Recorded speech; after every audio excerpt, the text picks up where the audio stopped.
Jesus maluoy kakanamo, pasaylood mo kami, ang salagi nung tanamo, dili na mag-usap kami. Sa ngalan samahan sa Anak, sa Espiritu Santo, Amen. ang Ginoo manaa kaninyo, Manasap kanimo. mga igsoon, aron maandam kita lang sa pagsaulog dinig Santos Kamisa, atong hinusulan ang atong mga sala.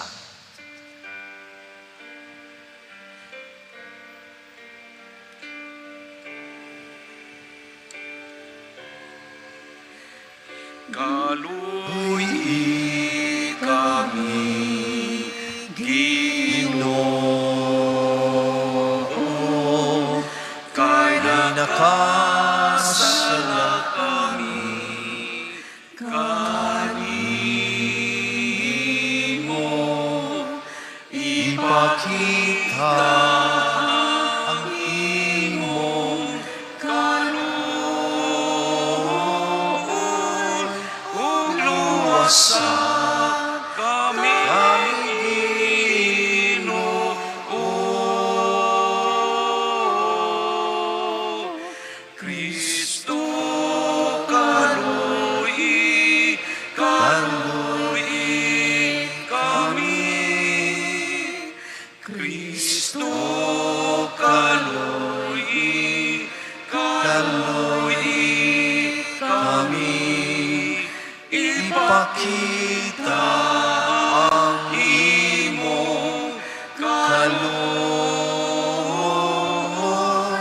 ug luwasa kami, Ginoo. kaluy-an ang kita sa Dios nga makagagahom sa tanan ng pasayloon sa atong mga sala, dadon ang kita niya ngadto sa kinabuhing dayon. Amen.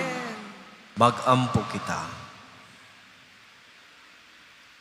O Diyos nga makagagahom, tungod sa mga buhat sa penitensya, nga makapadangat ka na mo sa pasaylo, himuang nga maandam kami alang sa Pasko sa pagkabanhaw, inubanan sa kaputli sa among kasing-kasing. Ini among gipangayo, pinagi sa mong Ginoong Aso Kristo imong anak, nabuhi ug hari uban kanimo sa Espiritu Santo, Dios hangtod sa kahangturan. Amen.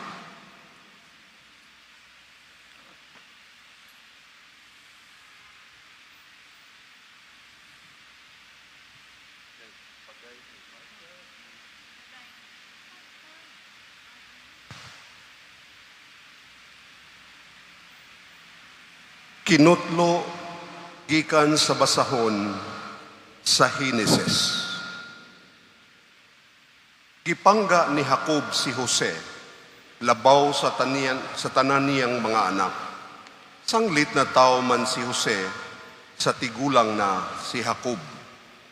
Gitahian niya si Jose og taas nga bisti nga binuktunan ug sa nakita sa iyang mga igsuon nga gipangga sa ilang amahan si Jose labaw kanila, naglagot sila kaniya ug masukanon kanunay ang ilang sinultihan kaniya. Usa ka adlaw ni ana, miadto sa Sikem ang mga igsuon ni Jose aron pagpasibsib sa kahayupan sa ilang amahan. Mingon si Jacob kang Jose, "Tua sa Sikem ang imong mga igsuon aron pagpasibsib sa atong kahayupan. Pangandam kay paapason ko ikaw kanila." Si Jose mitubag, "Andam ako." Ang tao miingon, "Wala na sila dinhi. Nadungog ko nga miingon sila nga muadto sila sa dutan." Busa miapas si Jose kanila ug nakaplagan niya sila didto sa dutan. Layo pa gani siya, nakakita na kaniya ang iyang mga igsuon. Sa wala pa siya mahiabot kanila, naglaraw sila kung unsay ilang angay buhaton kaniya. Nakahukom sila nga patyon siya. o nag-ingnanay sila. Ani-ana ang tigdamgo. Karon, patyon ta siya o itambog ta ang iyang lawas sa usa sa mga atabay. Ug moingon kita nga gitukob siya ihalas nga mananap. Tan-awon ta kung matuman ba ang iyang mga damgo. Nakabati si Ruben sa ilang gipanagsultihan o gipaningkamutan niya pagluwas si Jose. Siya miingon, dili nato siya patyon. Ihulog lamang siya dinhi nining atabay sa kamingawan. Apan ayaw siya ninyog dagmali. Gisulti kini ni Ruben kay naghuna-huna man siya sa pagluwas kang Jose aron iyang dadon balik sa ilang amahan. Sa pag-abot ni Jose sa iyang mga igsuon, gihukas nila ang taas niyang biste nga binuktunan. Unya, idala nila siya ngadto sa atabay nga walay tubig o gihulog siya didto. Unya, samtang nangaon sila, nakita nila ang usa ka panon sa mga Ismailita gikan sa Galaad. Nagbaguod ang ilang mga kamilyo sa karga nga mga sakong ug mga pahumot nga ilang dadon ngadto sa Ehipto. Miingon si Judas sa iyang mga igsuon, unsa may makuha nato kung patyon ta ang atong igsuon ug ililong ang iyang kamatayon? Maayo pag ibaligya ta siya sa mga Ismailita. Sa ingon ini, dili kita makapasakit kaniya. Hinumduman ta nga ato siyang igsuon ug kaputol tag tinai. Miuyon niini ang iyang mga igsuon ug sa pag-agi sa mga negosyante nga taga Midian, ikuha nila si Jose sa atabay ug gibaligya ug kauhaan kabuok sa lapi ngadto sa mga Ismailita nga nagdala kaniya ngadto sa Ehipto. Ang pulong sa Ginoo. Salamat sa Diyos. Salmo responsorio, hinumdumi ang mga katingalahan nga nahimo sa Ginoo.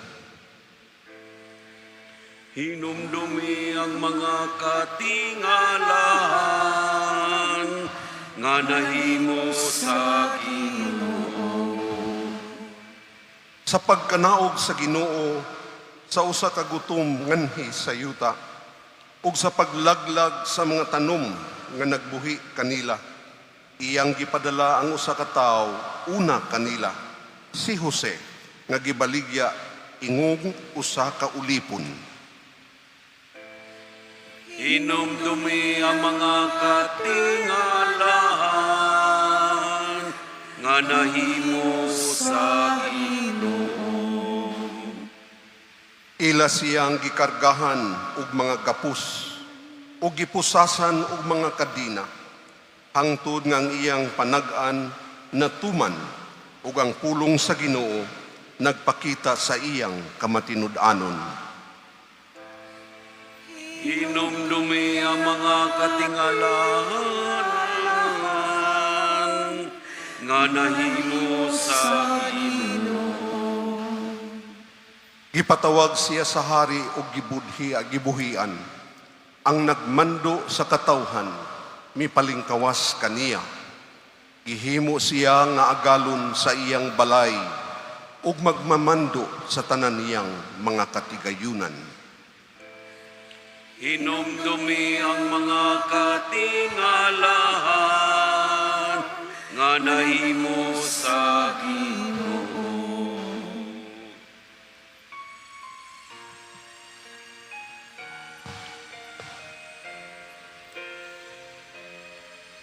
Pagdahi alang kanimo, O Kristo,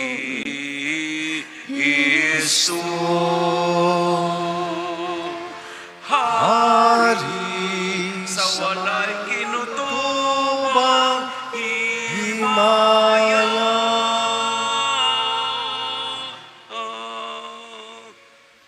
Ang Ginoo manaa kaninyo Manasap ko nimo. pagbasa gikan sa Santos Ebanghelyo sumala ni San Mateo. Yaon ka. Si Jesus mingon ngadto sa mga labong pari ug sa mga kadagkuan sa mga katawhan. Pamati kamo og laing sambingay.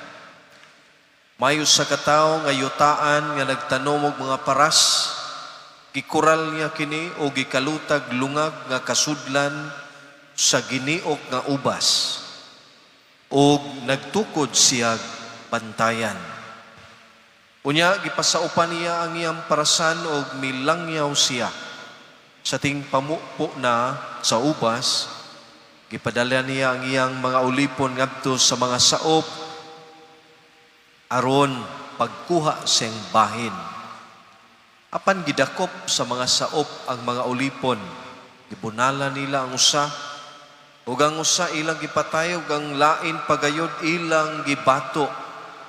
Unya gipadala pagayod niya ang laing mga ulipon nga labaw pa kadaghan kaysa unang gipadala. Ug mao gihapon ang gibuhat sa mga saop kanila.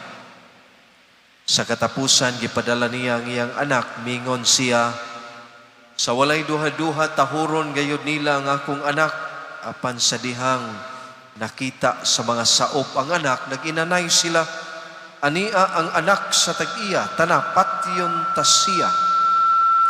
Og maato na ang parasan. Busa siya ilang gidakop, gitaral ngadto sa gawas sa parasan o gipatay. Karon inigabot sa tag-iya unsa may iyang buhaton sa mga saop. Nangutana si Jesus. Sila mitubag sa walay duha-duha patyo niya kadtong mga taong dautan. Ug pasaupan niya ang parasan sa laing mga tao nga makahatag kaniya sa laing sayang bahin sa abot sa hustong panahon. Si Jesus mingon kanila, wala ba kamo makabasa sa giingon sa kasulatan? Ang bato nga gisalikway sa mga magtutukod kay walay kapuslanan, nahimo hinoong bato nga labing importante. Buhat kini sa Ginoo. Ug kahibulungan gayud kini.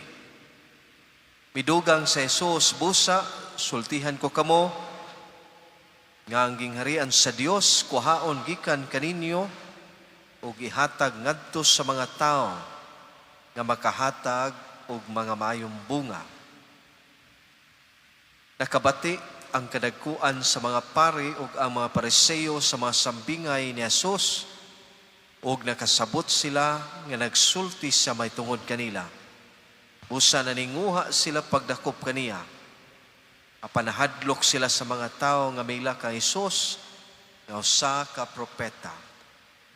Ang ebanghelyo sa Ginoo. Dayon ikaw, O Kristo. Sa kamanindot nga panghitabo atong nadungog sa unang pagbasa, ang krimen nga nahitabo sa plano sa pagpatay ni Jose sa maigsuon, tinukmod kini sa kasuya tungod kay nahigugma si Jacob ang ilang amahan ngadto sa iyang anak nga si Jose. Labaw pa sa paghigugma niya sa iyang mga igsuon. Anasayo ta kining maong panghitabo sa unang pagbasa. Naglantaw kini sa unahan sa kinabuhi ni Jesus. Nga siya gihigugma gayod sa amahan. Ang mga anak, mga igsuon ni Jose, wala sila makakita sa gugma sa amahan diri kanila. Mao na nga tungod niini ang tao nga dili makakita og gugma, di makabati sa gugma, o ang tao nga wa makasinati og gugma, dili gid niya ikalipay ang paghigugma sa sigkaingon o ang gugma sa tao. So mo ni ang konkreto nga nahitabo sa tong unang pagbasa, no? Yang mga igsuon, wala nila gikalipay ang gugma silang amahan ngadto siyang anak. Wala sila makakita sa kalipay sa gugma. Delikado kini, no? Daghan kining panghitabos tong katilingban ning mga kasuya, no? Tungod kay mas gihigugma pa siya. Gani sa pamilya naman sa mga panghitabo niya na, dunay anak nga magdumot pag-ayo sa inahan o amahan. Nga ang inahan wala makasabot. No? Ang inahan wala siya makasabot nganong nainana iyang anak, nganong naglagot pag-ayo niya. Tungod kay wala sad siya kasabot sa gugma. Panluyo na ning tanan, ang panghitabo sa betrayal of love, iluwas sa Ginoo. Itagaan niya glaing dalan. Nasayod ta sa istorya ni Jose na wala matapos dinhi, wala siya gipatay. Ihulog lamang sa tabay, napunitan. Hangtod, nga nahimo noon nga si Jose, nahimong manluluwas sa iyahang pamilya sa panahon sa gutom. Siya nahimong manluluwas. Isalikway, nahimong manluluwas. Mao kini ang giingon ni Jesus sa ebanghelyo karon. Ang bato nga gisalikway sa mga magtutukod kay walay kapuslanan. Nahimo hinoong labing importante. The most important, no? Sa mao ni ang kinabuhi ni Kristo. Ang ebanghelyo na tunadungog mao ni ang katapusang sambingay nga gipasabot sa Ginoo. Nagisgot kini og parasan. Kining maong sambingay aduna say mabasa nato in the Old Testament sa karaan nga isulat diha ni Propeta Isaias. Kung makabasa mo diha in the Prophet Isaiah chapter 5 verse 1, ipadayag dito nga ang Ginoo mo po'y gibuhat niya, nagtanom siya parasan, mga ubas, no? Mga grapes ba?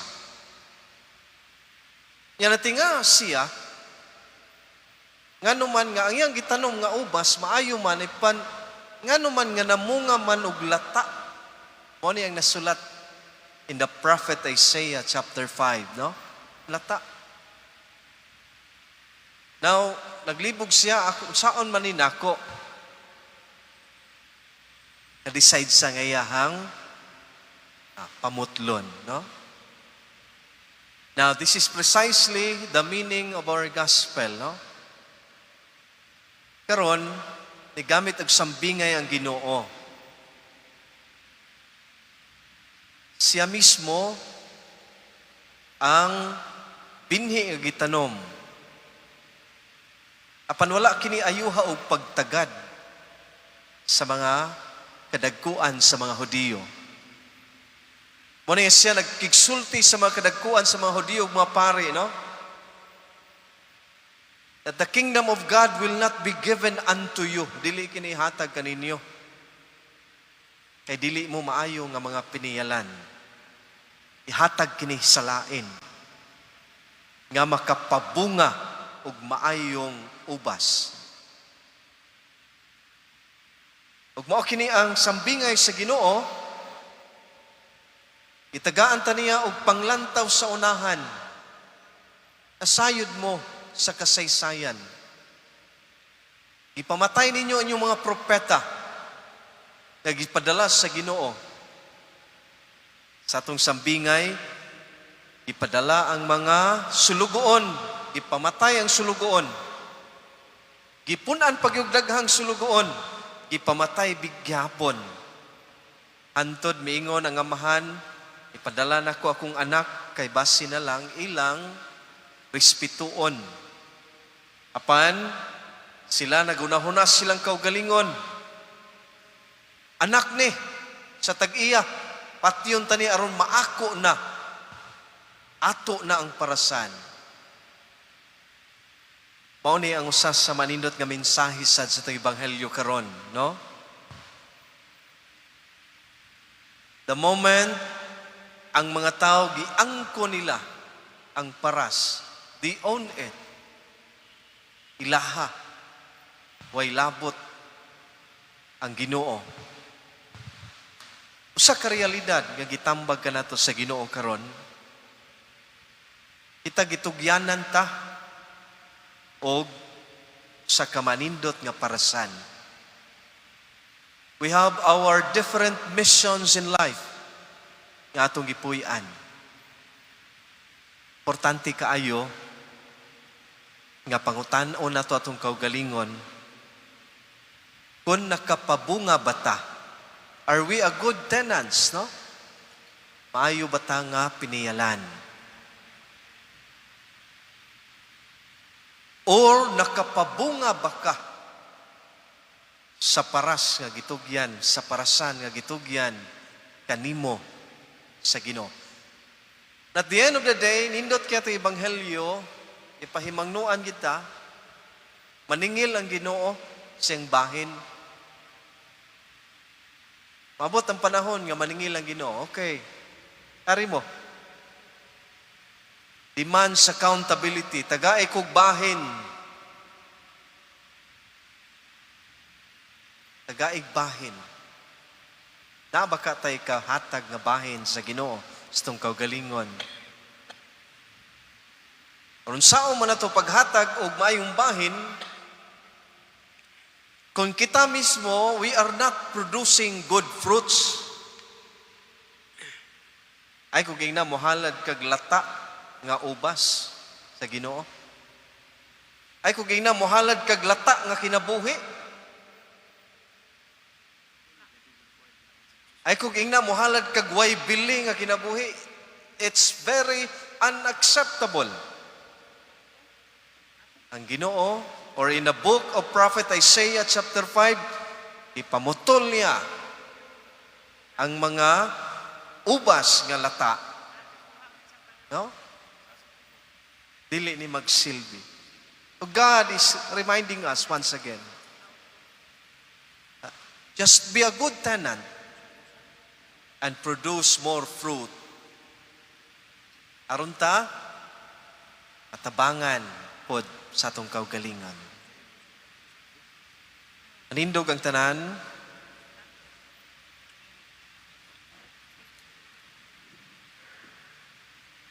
Magampo kita sa Ginoo, diyas itong pagingon, Ginoo, pataling hugi kami.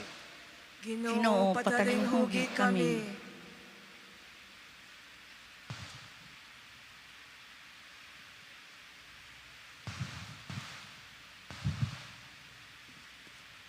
Nga ang Santo Papa, si Papa Leo, makadawat sa kahayag, sa kusog ug sa suporta diha sa iyang pagdumala sa simbahan. Ilabi na niining malisod nga panahon, magampo kita sa Ginoo. Ginoo, pataling hugi kami. Nga ang atong huna-huna, mapuno sa kalinaw sa Dios nga nagdalag tunhay nga kalipay, magampo kita sa Ginoo. Ginoo, pataling hugi kami. Magampo kita sa kinasing-kasing alang sa kalinaw dito sa Middle East ug sa kalibutan. Hinluan unta sa Dios ang kalibutan sa tanang kabangis, kahakog ug sayop nga paggamit sa gahom nga nagdalag kasakitan ug kamatayon sa kadaghanan. Magampo kita sa Ginoo. Ginoo, patalinhugi kami. Magampo kita nga ang mga nasod maninguha unta padulong sa masangputong pagwagtang sa mga hinagiban sa pakigsangka. Ilabi na ang kahimanang nuklear ug nga ang mga pangulo sa kalibutan mupili unta sa dalan sa dialogo ug diplomasya ug dili ang kabangis. Magampo kita sa Ginoo. Ginoo, patalinhugi kami. Magampo kita alang niadtong mga nag-antos tungod sa hampak sa gubat nga ang kalinaw sa labing madali mapadangat na unta kanila ug nga ang tanang katawhan magpuyo diha sa mahusayng kahimtang ug kagawasan. Magampo kita sa Ginoo. Ginoo, patalinhugi kami. Nga ang mga masakiton ug ang nanag-antos dili mawadag paglaom taliwala sa ilang mga pagsulay, hinuon malig-on sila pinaagi sa pulong sa Dios. Magampo kita sa Ginoo. Ginoo, patalinhugi kami. Nga imo untang isipon nga takos ug mapuslanon alang kanamo nga ang halangdong Teofilo kamumot mabayaw na ngadto sa altar sa mga santos. Magampo kita sa Ginoo. Ginoo, patalinhugi kami. Nga ang mga nangamatay makatagamtam na sa kapahulayang dayon didto sa gingharian. Magampo kita sa Ginoo. Ginoo, patalinhugi kami. Ning dalal magipangayo pinaagi ni Kristo nga among Ginoo. Amen.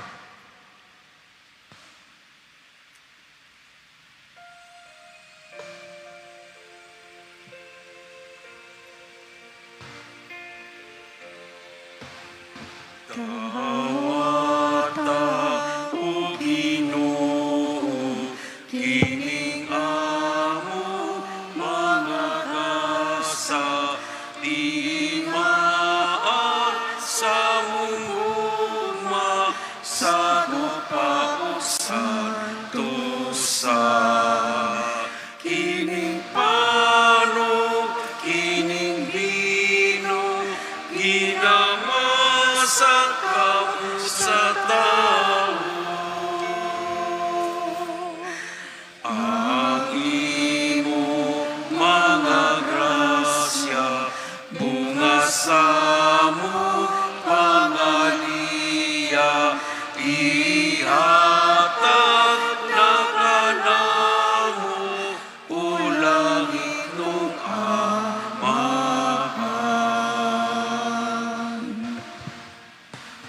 Mga igsoon, pagampo kamoro ng ako, ganiwas sakripisyo, dawatan ng tas sa Diyos samahan, makagagahom sa tanan.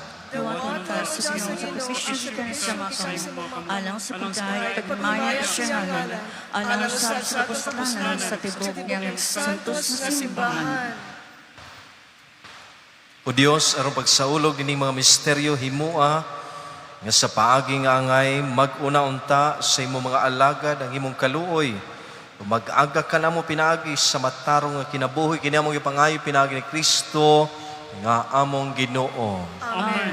Ang Ginoo manaa kaninyo, Manausap ka bayaw ang inyong mga kasing-kasing. Amon ay bayaw ngadto sa Ginoo. Pasalamat kita sa Ginoo nga atong Dios. Amay mataro. Santos gamahan, Dios nga tunhay ug makagagahom sa tanan.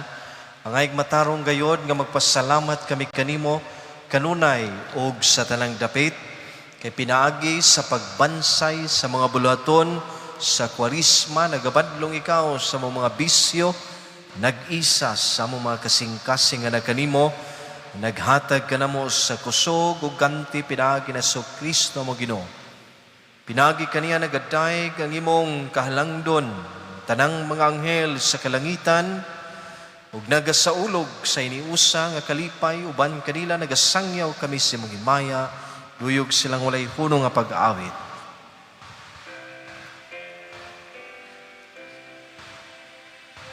Santos,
Santos kid ikaw, Ginoo, ang tuburan sa talang kasantos.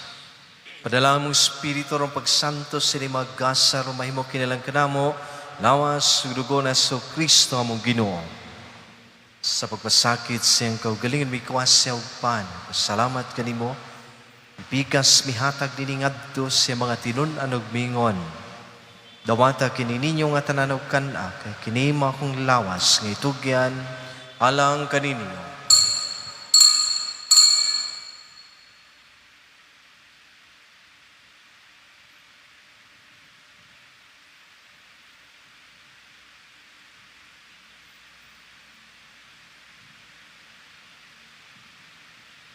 Sa samang paagi tapos sa panihapon mikuha sa sakalis, mipasalamat kanimo pag-usab.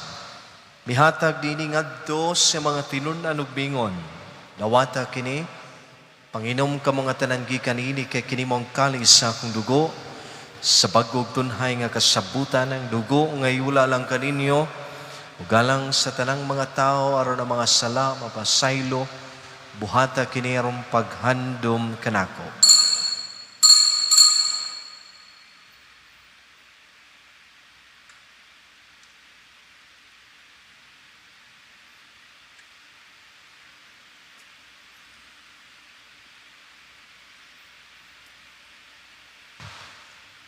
Kini ang misteryo sa pagtuo.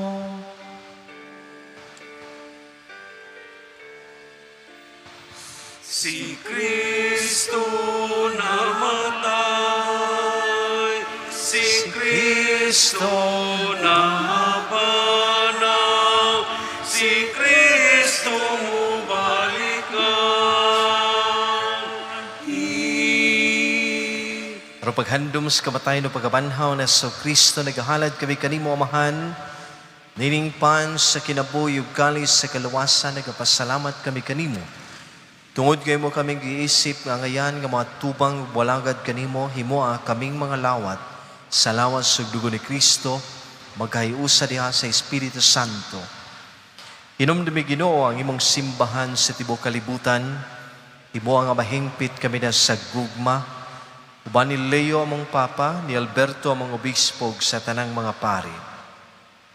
Hinumdumi isab ang among maigsuon nga nagamatay, malaumon nga mabanhaw sila. Ugan tanang nagamatay da simong kaluoy, dada silang tanan sa pagsudong sa kahayag simong panagway. Kaluy kaming tanan himoa kaming nga ngayan nga makaambit sa kinabuhing tunhay.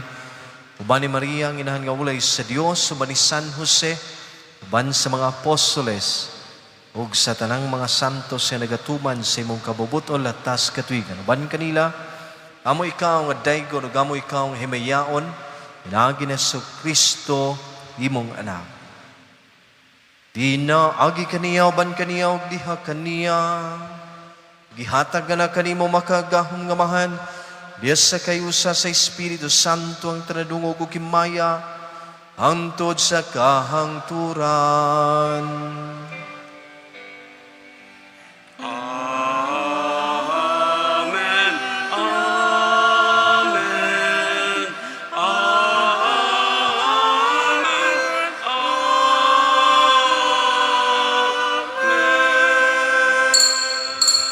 Maghiusa kita karon sa itong pag-ampo gamit ang mga pulong nga gitudlo kanato sa itong Ginoong Jesus. Amahan namo nga anaa sa mga langit, pagdaygo ng imong ngalan, muabot ka namo ang imong giharian, matuman ang imong pagbuot, dinhi sa yuta maingon sa langit, ang kalalo mo sa matag adlaw, ihatag ka namo karong adlaw, ug pasaylua kami sa among mga sala. Maingon nga nagapasaylo kami sa mga nagkasala kanamo, ug dili mo kami itugyan sa panulay, hinunualwasa kami sa daotan. Mangayo kami kanimo Ginoo, ngay mo kaming luwason sa tanang dautan at agi kami sa kalinaw nining panahuna. Aron tinabangan si mong kaluoy, malikay kami kanunay sala, mahilayo sa tanang kasamok, samtang nagapaabot kami nga malaumon sa pagbalik na so Kristo among manunubos. Kay uman maging Maria, ang kahumog ang himaya, hangtod sa kahangturan. Ginoong nga so Kristo, nagingon ka sa imong mga apostoles, ang kalinaw ibilin ko kaninyo, ang akong kalinaw ihatag ko kaninyo, ayaw tanawa ang among mga sala, kundi ang pagsalig sa imong simbahan. Sibo sa imong kabubuton, hatagi kami sa imong kalinaw kay usa, ikaw nga buyog hari, hangtod sa kahangturan. Amen. Kalinaw sa Ginoo, kanunay manaa kaninyo, Nasap kanimo. at ipakita atong panaginigsunay, managdait, panakamtanan, peace, peace, Peace.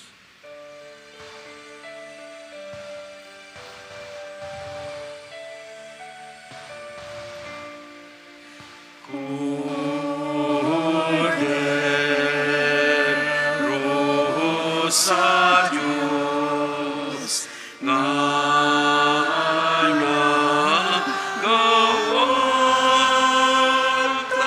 nagawagtang sa mga sala sa kalibutan.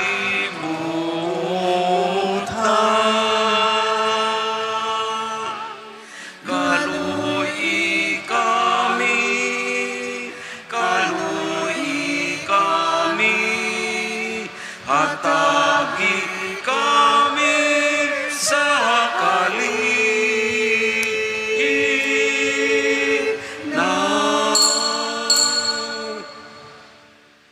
Mga igsoon, kini ang atong Ginoong Hesus, ang Kordero sa Dios, nga nagawagtang sa sala sa kalibutan, bulahan kitang gidapit, alang sa bangkete sa Ginoo.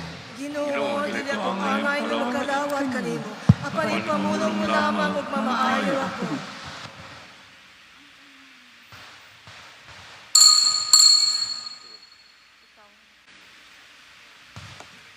Magampo kita,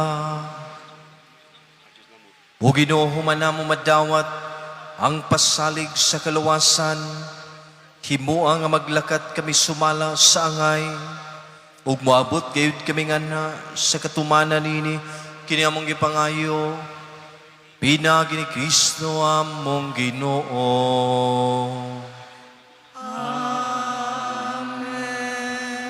Kuman sa Santos nga Misa, atong isunod ang Via Crucis o ang Station of the Cross o ang Dalan sa Cruz.